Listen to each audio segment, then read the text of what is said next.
A'udzu billahi minasyaitonir rajim. Bismillahirrahmanirrahim. Assalamualaikum warahmatullahi wabarakatuh. Alhamdulillahirabbil alamin. Wa bihi nasta'in wa ala umrid dunya waddin wa ala alihi wa sahbihi ajmain amma ba'd. Kaum muslimin dan muslimat rahimakumullah. Yang utama, marilah kita senantiasa bersyukur atas nikmat Allah SWT yang telah diberikan kepada kita semua. Semoga salawat serta salam tetap Allah limpahkan kepada baginda Nabi Agung Muhammad SAW, kepada para keluarganya, para sahabatnya, para tabi dan tabiin, serta akhirnya kepada kita semuanya, kaum muslimin dan muslimat yang berbahagia. Amin ya rabbal alamin. Kaum muslimin dan muslimat rahimakumullah, pada kesempatan yang berbahagia ini marilah kita bersama-sama mengenali amalan-amalan sunnah dalam ibadah puasa yang dapat mendulang pahala besar selama puasa Ramadan ini. Setelah kita kenali, mari kita laksanakan sehingga puasa kita akan berhasil dengan maksimal. Kaum muslimin dan muslimat rahimakumullah, lalu amalan-amalan sunnah puasa pendulang pahala besar Ramadan itu apa saja? Yang pertama, menyegerakan berbuka puasa jika telah yakin bahwa matahari telah tenggelam. Kaum muslimin yang berbahagia, sebagaimana kita ketahui bahwa puasa dimulai dari terbit fajar sampai terbenam matahari. Jika kita telah yakin matahari telah tenggelam atau telah terbenam, marilah kita menyegerakan berbuka puasa. Hal ini sesuai dengan sabda Nabi Muhammad SAW dalam hadis riwayat Bukhari dan Muslim sebagai berikut: La yazalun nasu bi khairin ma'ajjalul fitar. Yang artinya, senantiasa manusia dalam kebaikan selama mereka menyegerakan berbuka puasa. Hadis riwayat Bukhari dan Muslim. Kaum muslimin yang berbahagia, dari hadis ini kita paham bahwa segeralah kita melaksanakan berbuka ketika kita yakin matahari telah terbenam atau telah mendengar kumandang adzan maghrib di sekitar kita. Kaum muslimin dan muslimat rahimakumullah. Kemudian yang kedua adalah berbuka dengan kurma atau makan minum yang manis lainnya, atau cukup dengan air putih. Hal ini sesuai dengan hadis riwayat Abu Dawud nomor 2356.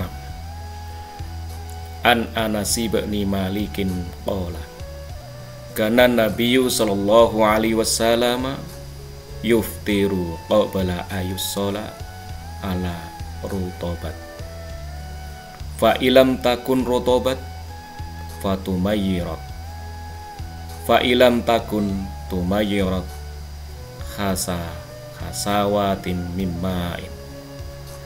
Yang artinya, dari Anas bin Malik, ia berkata, Nabi Shallallahu Alaihi Wasallam biasanya berbuka puasa sebelum sholat dengan rutop atau kurma basah. Jika tidak ada rutop, maka beliau berbuka dengan tamar atau kurma kering. Jika tidak ada tamar, beliau minum seteguk air. Jadi ketika kita berbuka puasa, menurut hadis ini kita berbuka dengan kurma basah atau kurma kering kalau tidak ada, sesuatu yang manis, atau jika benar-benar tidak ada, cukup dengan minum seteguk air. Kaum muslimin wal muslimat rahimakumullah. Kemudian amalan sunnah yang ketiga adalah berdoa sewaktu berbuka puasa. Banyak doa-doa yang diajarkan ketika berpuasa. Kita bisa pakai salah satu doa yang telah diajarkan para ulama kepada kita. Misalnya dengan doa Allahumma laka sumtu wa bika amamtu wa ala rizqika aftartu bi rahmatika ya arhamar rahimin, atau doa yang lain yang telah diajarkan para alim ulama kita. Selain doa ketika berbuka puasa, ketika berbuka pun kita disunahkan untuk berdoa apa saja, karena waktu menjelang buka adalah waktu yang mustajabah, di mana Rasulullah SAW bersabda, ada 3 orang yang doanya tidak ditolak, yakni yang pertama pemimpin yang adil, yang kedua orang yang berpuasa ketika dia berbuka, dan yang ketiga doa orang yang terzalimi. Untuk itu ketika buka puasa, mari kita baca doa sebelum buka puasa, dan kita berdoa sesuai dengan keinginan kita, karena waktu buka adalah waktu yang mustajabah. Kaum muslimin dan muslimat rahimakumullah. Kemudian yang keempat adalah makan sahur. Dalam kitab Sahih Bukhari terdapat suatu hadis yang diriwayatkan oleh Anas. Rasulullah SAW sabda, tasahuru fa inna fi sahuri barakatan, yang artinya sahurlah kamu karena sahur mengandung keberkahan. Makan sahur dimaksud supaya menambah kekuatan ketika puasa yang akan kita lakukan, dan sahur ini dilakukan setelah tengah malam. Maka semalas apapun kita usahakan untuk makan sahur, walaupun sekedar hanya seteguk air putih. Kaum muslimin dan muslimat rahimakumullah. Kemudian yang kelima, menyegerakan berbuka dan mengakhirkan makan sahur. Hal ini sesuai dengan hadis Rasulullah SAW yang diriwayatkan dari Anas bin Malik radhiyallahu anhu. Bakiru bi iftar wa akhirus sahur, yang artinya segerakanlah berbuka dan akhirkan sahur. Hadis riwayat At-Tabrani. Jamaah rahimakumullah, dengan hadis ini kita mengetahui bahwa kalau kita berbuka puasa hendaklah menyegerakan, tetapi ketika sahur kita disunahkan untuk mengakhirkan sahur kita.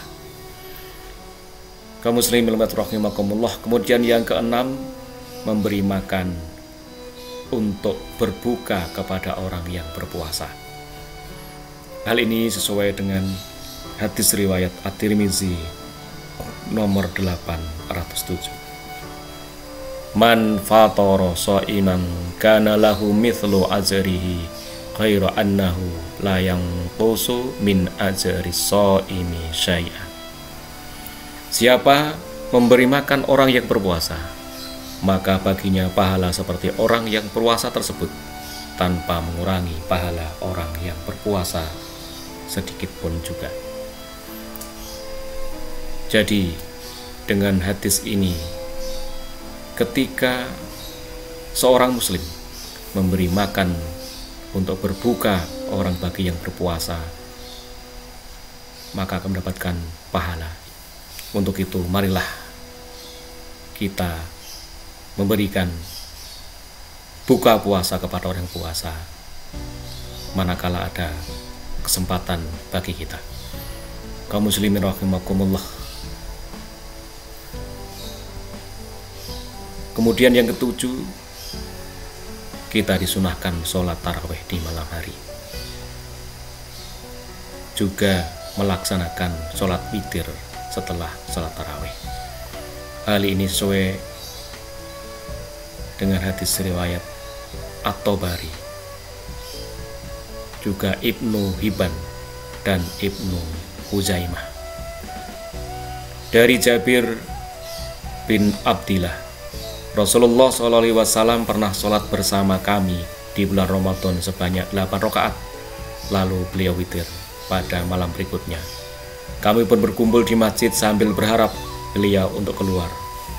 Kami terus menantikan beliau di sholat situ hingga datang waktu fajar. Lalu kami menemui beliau dan bertanya, "Ya Rasulullah, sesungguhnya kami menunggumu tadi malam. berharap engkau akan sholat bersama kami. Beliau menjawab, sungguhnya aku khawatir jika akhirnya sholat ini menjadi wajib bagi kalian. Dari hadis riwayat tersebut, kita tahu bahwa kita disunahkan sholat tarawih di malam hari. Dan kita ikuti alim ulama kita. Bisa 8 rakaat tarawih ditambah 3 witir. Dengan cara 4 rakaat salam, 4 rakaat salam.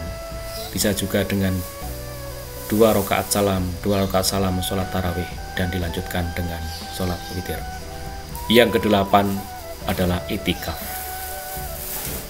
Itikaf tentunya dianjurkan dalam seluruh waktu. Namun yang terutama adalah pada 10 hari yang terakhir di bulan Ramadan. Hal ini sesuai dengan hadis yang disebutkan oleh Ibnu Hajar Asqalani dalam kitab beliau Bulughul Maram, yaitu hadis nomor 699 tentang permasalahan iktikaf.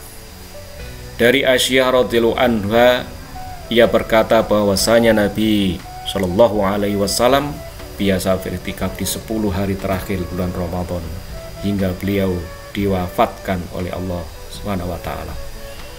Lalu istri-istri beliau beriktikaf setelah beliau wafat. Muttafaqun alaih.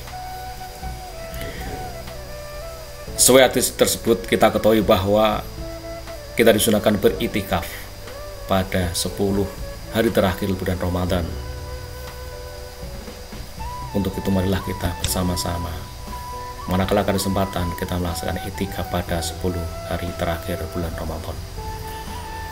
Amalan yang lain dengan banyak bersedekah, dengan banyak membaca Al-Quran dan pelajarinya, dan amalan-amalan yang lain yang baik yang diajarkan oleh agama Islam. Dengan amalan-amalan sunnah yang kita lakukan ini, kita mendapatkan pahala yang senilai dengan pahala wajib di luar bulan Ramadan. Untuk itu marilah sunnah-sunnah yang telah kita ketahui ini kita laksanakan bersama-sama, sehingga ibadah puasa kita akan maksimal. Demikian, terima kasih. Ada salah kata, saya mohon maaf. Akhirul kalam. Assalamualaikum warahmatullahi wabarakatuh.